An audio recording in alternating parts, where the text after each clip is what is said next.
एक अति सुंदर महिला ने विमान में प्रवेश किया और अपनी सीट की तलाश में नजरें घुमाईं। उसने देखा कि उसकी सीट एक ऐसे व्यक्ति के बगल में है जिसके दोनों ही हाथ नहीं हैं। महिला को उस अपाहिज व्यक्ति के पास बैठने में झिझक हुई। उस सुंदर महिला ने एयर होस्टेस से कहा, मैं इस सीट पर सुविधापूर्वक यात्रा नहीं कर पाऊंगी, क्योंकि साथ की सीट पर जो व्यक्ति बैठा हुआ है उसके दोनों हाथ नहीं हैं, और उस महिला ने एयर होस्टेस से सीट बदलने हेतु आग्रह किया। असहज हुई एयर होस्टेस ने पूछा, मैम क्या मुझे कारण बता सकती है? महिला ने जवाब दिया, मैं ऐसे लोगों को पसंद नहीं करती। मैं ऐसे व्यक्ति के पास बैठकर यात्रा नहीं कर पाऊंगी। दिखने में पढ़ी लिखी और विनम्र प्रतीत होने वाली महिला की यह बात सुनकर एयर होस्टेस अचंभित हो गई। महिला ने एक बार फिर एयर होस्टेस से जोर देकर कहा, मैं उस सीट पर नहीं बैठ सकती, अतः मुझे कोई दूसरी सीट दे दी जाए। एयर होस्टेस ने खाली सीट की तलाश में चारों ओर नजर घुमाई, पर कोई भी सीट खाली नहीं दिखी।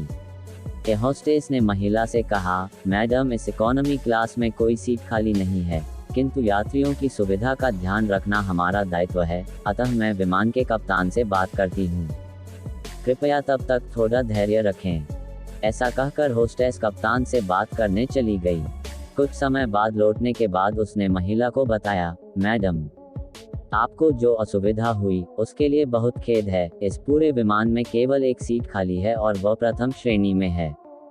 मैंने हमारी टीम से बात की और हमने एक असाधारण निर्णय लिया। एक यात्री को इकोनॉमी क्लास से प्रथम श्रेणी में भेजने का कार्य हमारी कंपनी के इतिहास में पहली बार हो रहा है। महिला अत्यंत प्रसन्न हो गई, किंतु इसके पहले कि वह अपनी प्रतिक्रिया व्यक्त करती और एक शब्द भी बोल पाती, एयर होस्टेस उस अपाहिज और दोनों हाथ विहीन व्यक्ति की ओर बढ़ गई और विनम्रता पूर्वक उनसे पूछा, सर क्या आप प्रथम श्रेणी में जा सकेंगे? क्योंकि हम नहीं चाहते कि आप एक अशिष्ट यात्री के साथ यात्रा करके परेशान हों। यह बात सुनकर सभी यात्रियों ने ताली बजाकर इस निर्णय का स्वागत किया। वह अति सुंदर दिखने वाली महिला तो अब शर्म से नजरें ही नहीं उठा पा रही थी। तब उस अपाहिज व्यक्ति ने खड़े होकर कहा, मैं एक भूतपूर्व सैनिक हूं और मैंने एक ऑपरेशन के दौरान कश्मीर सीमा पर हुए बम विस्फोट में अपने दोनों हाथ खोए थे। सबसे पहले जब मैंने इन देवी जी की चर्चा सुनी, तब मैं सोच रहा था कि मैंने भी किन लोगों की सुरक्षा के लिए अपनी जान जोखिम में डाली और अपने हाथ खोए। लेकिन जब आप सभी की प्रतिक्रिया देखी तो अब अपने आप पर गर्व हो रहा है कि मैंने अपने देश और देशवासियों के लिए अपने दोनों हाथ खोए। और इतना कहकर वह प्रथम श्रेणी में चले गए। महिला पूरी तरह से अपमानित होकर सर झुकाए सीट पर बैठ गई।